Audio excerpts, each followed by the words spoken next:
Hello YouTube! And welcome back to the Cyber Cafe! Today we're going to be watching 13 etiquette rules in the US that surprise tourists. I've only been to the US once, and I went to Detroit. And people keep telling me they're surprised I came back alive. But anyways, I'm very curious about this video, so let's just get into it, shall we? Let's go! So our parents teach us to be polite, but what you learned as a kid doesn't always apply when you're in another part of the world. So if you're heading to the US anytime soon, I've got some tips for you on what we Americans consider the rules of etiquette and some stuff that's totally okay in the US that other countries might consider rude. Let's start off with my favorite, food etiquette. It's kind of crazy how there's so many different rules all over the world depending on what the culture is like. Very interesting. So food rules, let's go. Number 1. Feel free to ask for some condiments. If you're eating out and your food is tasting a little bland, it's completely fine to ask for salt, pepper, or sauces to add a little zing to your meal. I know some places in Europe see it as an insult to the chef if you start adding a little spice of your own. But don't worry about that in the US. Nobody's going to be offended or give you weird looks if you ask the waiter for a bottle of ketchup. Even if you're at someone's house visiting, they won't see it as a jab to their culinary skills either. Some just like it spicier than others. I mean, that's not weird here either. Like, unless you go to some, like, super high-end fancy restaurant where they expect you to eat it the way they serve it, obviously. But if you just go eat out at, like, a regular place, you can ask for condiments and you can ask for pepper and salt. Like, that's not a problem at all over here. But maybe that's different in other European countries. I don't know. Number 2. Always tip. Yeah. Okay, well, maybe not always, but it's a rare occurrence if you don't tip your waiter, hairdresser, cab driver, and so on, and only if the service was really awful. But even then, a lot of Americans feel guilty about not leaving any tip. The rule is 15 to 20% of the bill. So get ready to do some mental math each time you eat out. I've heard that tipping isn't a thing in some countries, especially in East Asia, where restaurant staff always provide good service no matter what.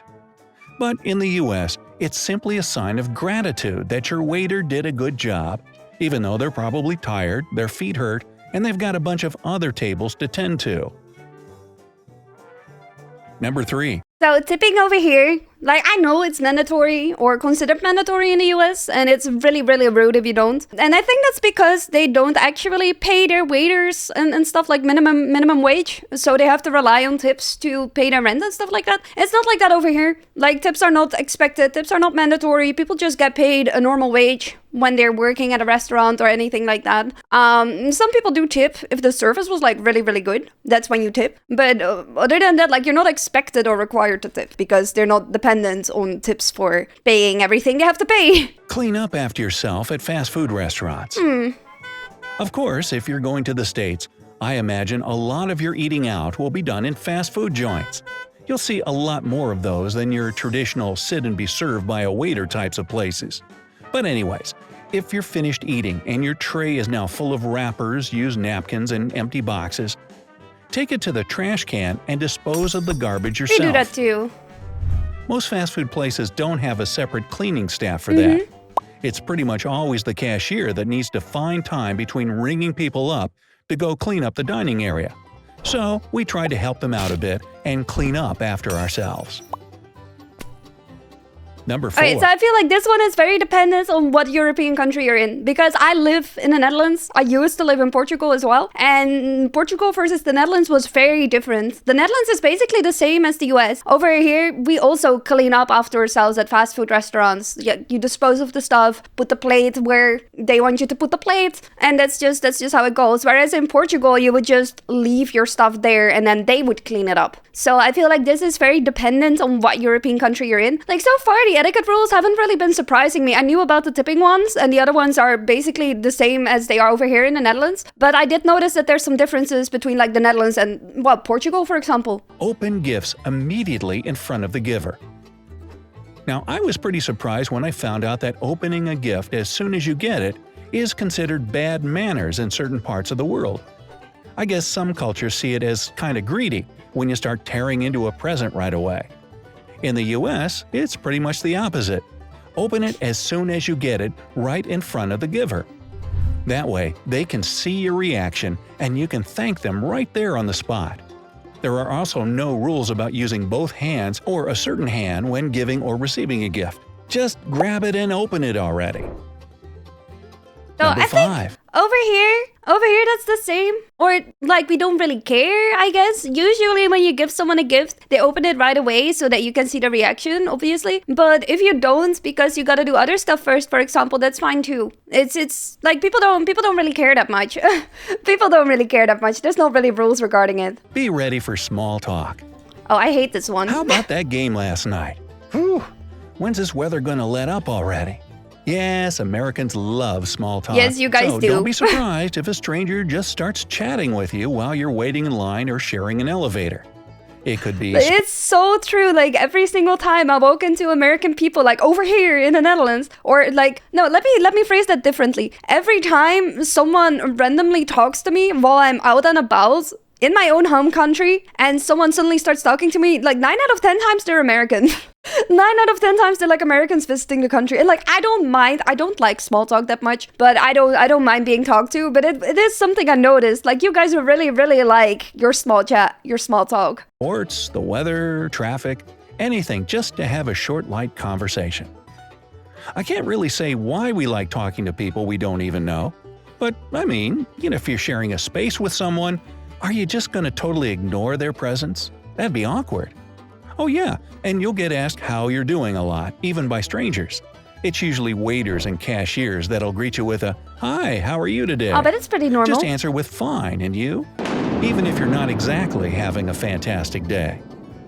Yeah, like they don't ask because they want an honest answer. They're asking to be polite. But that's the same over here. Here they also ask like, "Hey, how you doing? How can I help you?" You know?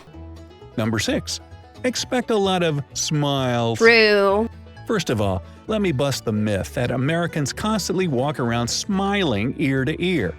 Nobody does that, because that'd be weird.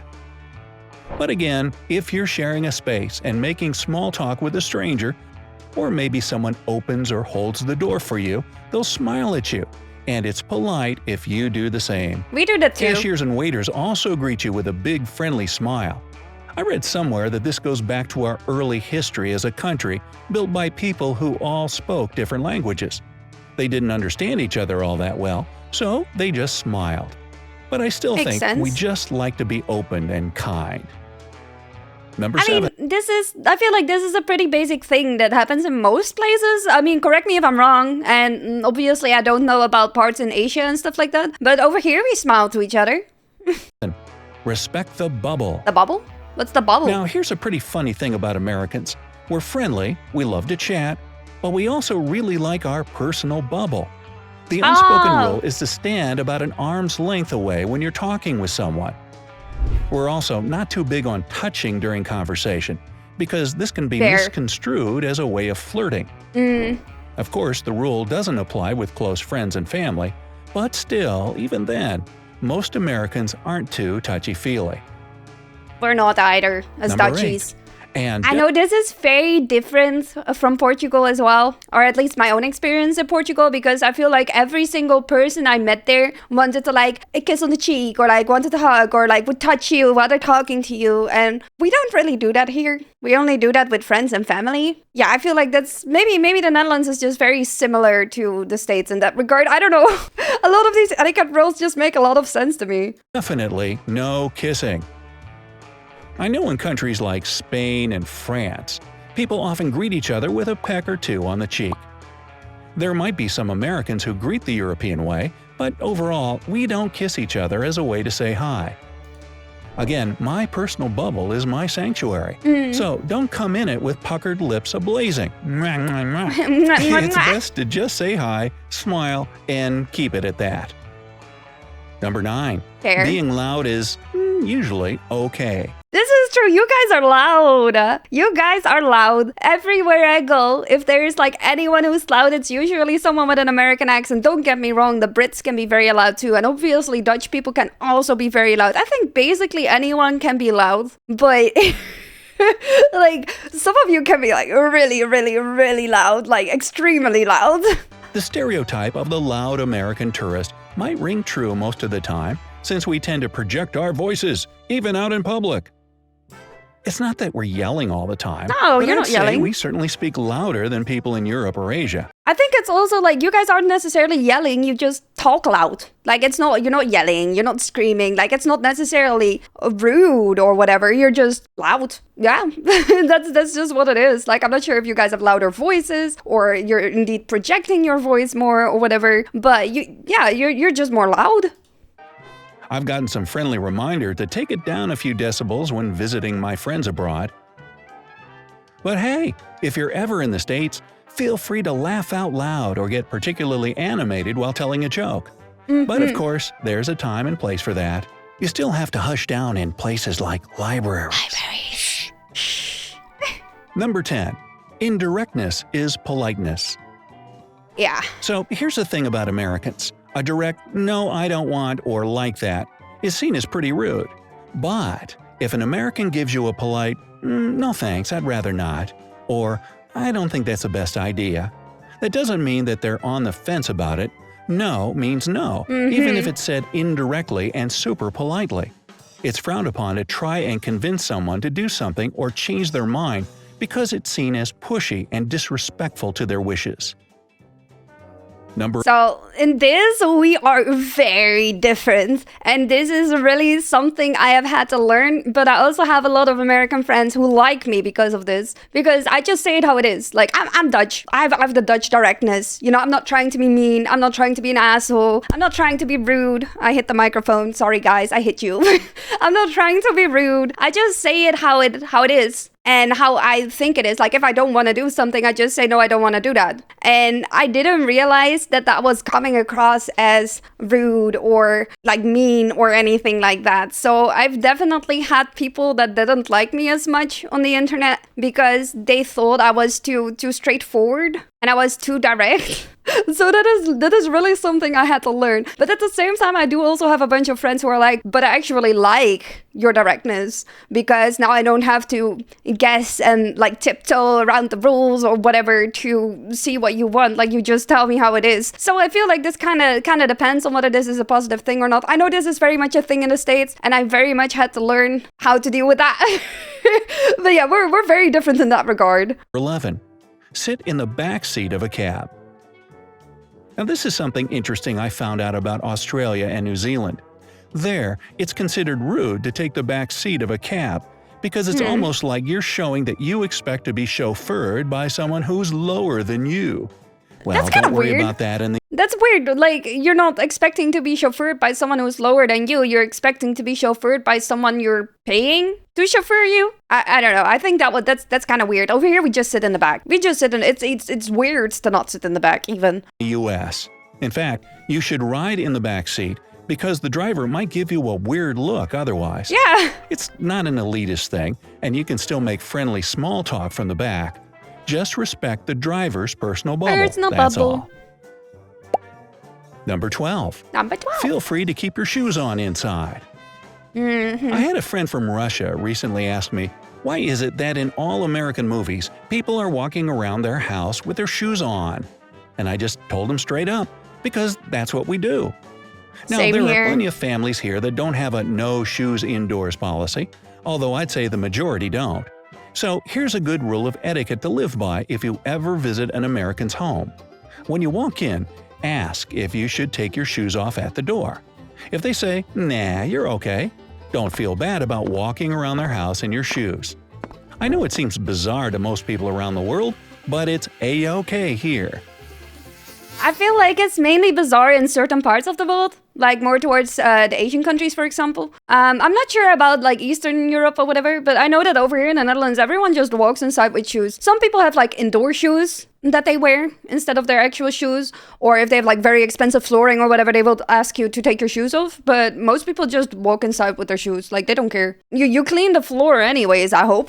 And you don't eat from the floor, sleep on the floor. 13. It's okay to keep it casual. Overall, I'd say the biggest thing about Americans is that most of us are pretty casual and laid back. True. If you're ever out and about in the US, you'll see a lot of people running errands in sweatpants, gym shorts, baseball caps, and even their PJs. But it's not just about clothes either. We often keep it on a first-name basis, even with people that are generally referred to more formally in other countries.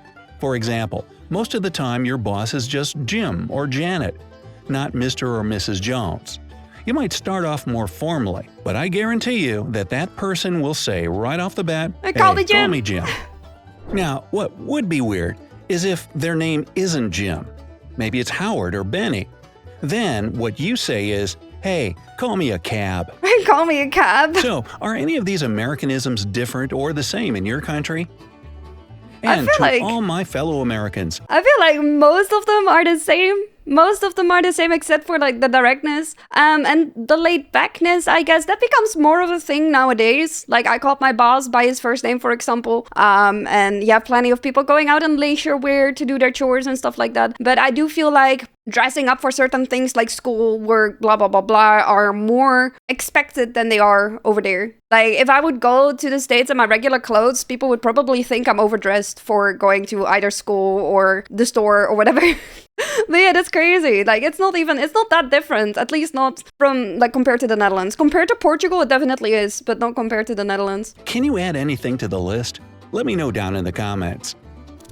If you learned something new today, then give this video a like and share it with a friend. I will like it. Don't go call me a cab just yet. We have over 2,000 cool videos for you to check out. Holy! All you have to do is pick the left or right video, click on it, and enjoy. That's crazy. Stay on the bright side. Thank you so much for the video. And to the viewers, thank you so much for watching. Thank you. Bye. Goodbye, YouTube. Bye-bye.